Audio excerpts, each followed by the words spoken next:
Shalom, and welcome to Challenging Torah as we begin the book of Deuteronomy. Deuteronomy is a repeat. It tells us all the laws we had before, with a lot of words, because it begins, Ele devarim, these are the words. These are the words that Moses speaks on the other side of the Jordan to the gathered Israelites, most of whom have been born since the time at Sinai, before they are to enter the promised land. Ele devarim. These are the words, and Jews are all about words. As we tell ourselves first our history, and then later our laws and our ethics. Moses is the one telling this story, and anybody who's had a summer vacation with kids knows that history depends on who's telling the story. How was your summer vacation? Ask the two kids in the back of the car. They have a totally different version of summer vacation. Or I often think to myself, my brother and I born actually into the same family. He has a different history of our parents than I do. History depends on who's telling the story. And Moses is telling this story as a very grumpy old man. He's over 100 years old. He's exhausted. And as he points out, he needed to say to God, I cannot carry these people and this burden alone.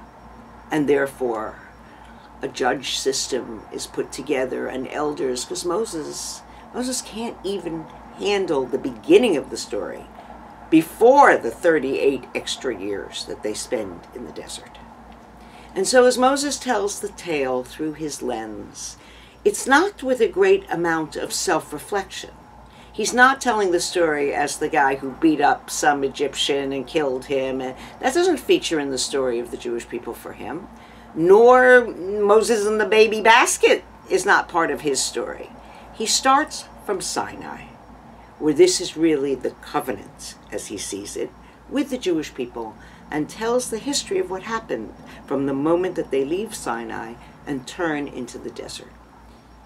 And for him, the defining moment is the moment with the spies, where Moses says, you refuse, and I quote, to go up and flouted the Lord's commandments, and you sulked in your tents. That's an add-on the second time of the telling of the story.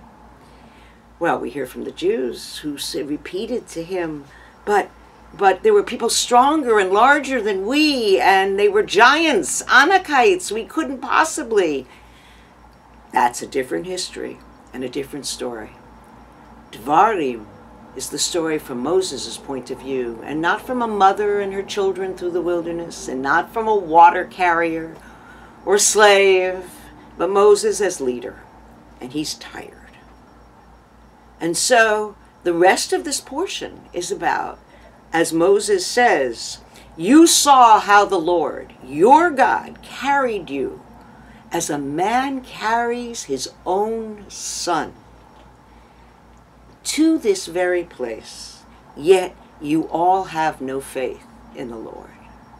Wow. No wonder he doesn't get to go in. This is not a leader who can bring his people into the land, but he's giving them his view and his warning. And he will then tell, for the rest of this portion, the history of the Jewish people for 38 long more years, as we go through all of the tribes, circle round, leave the Moabites alone, the Ammonites alone, they're actually Jordan today, and prepare to enter the land. But Jewish history does not end with biblical history. This is not the end of our story. No, Jewish history continues for as long as there are Jewish people, because truly Jewish history is the story of the Jewish people. And what is fantastic is that Jewish history is an historical foundation provided by the Torah. Like we would say the warp of a weaving, and then the woof, that which is woven in, are all of the events that happen for the next 3,500 years. And so part of it is timing. From the beginning we are told to have a Rosh Chodesh. We mark the seasons. And we know that we leave on our first holiday, Passover. But holidays don't end with the biblical holidays, because history goes on. So then, 1,000 years later, the first temple is destroyed. And as the first temple is destroyed on the 9th of Av, this becomes an historical event for the Jewish people. Tisha B'Av. And then it didn't escape the Romans. Another 500 years later, the Jews kept this as a fast day. It wasn't by accident that the second temple is again destroyed on Tisha B'Av. And then for the next 2,000 years, we observe this day of Tisha B'Av as a time when we mourn the losses of the Jewish people. Now, the 3 weeks before Tisha B'Av, interestingly enough, are woven in as if it's a thread that catches biblical history and weaves it into current history. The 3 weeks are from the time of the 17th of Tammuz, the month before Av, and it's supposedly because of the horrible incident with the golden calf.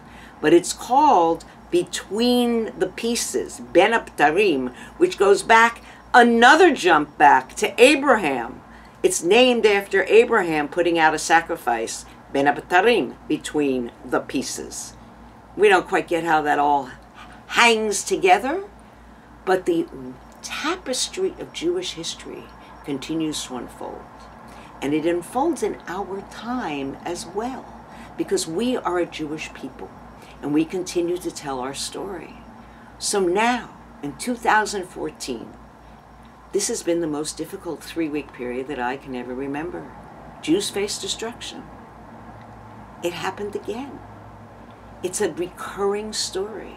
I just took a trip through Europe, and I saw, no, the Holocaust doesn't really get a separate Holocaust Memorial Day. It's really Tisha B'Av. We put it all into this package of our history together.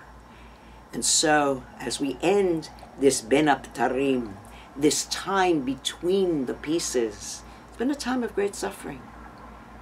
A time when we've had loss of life. And we're telling our story. I'm sure this story is different, told from the point of view of people living in Gaza.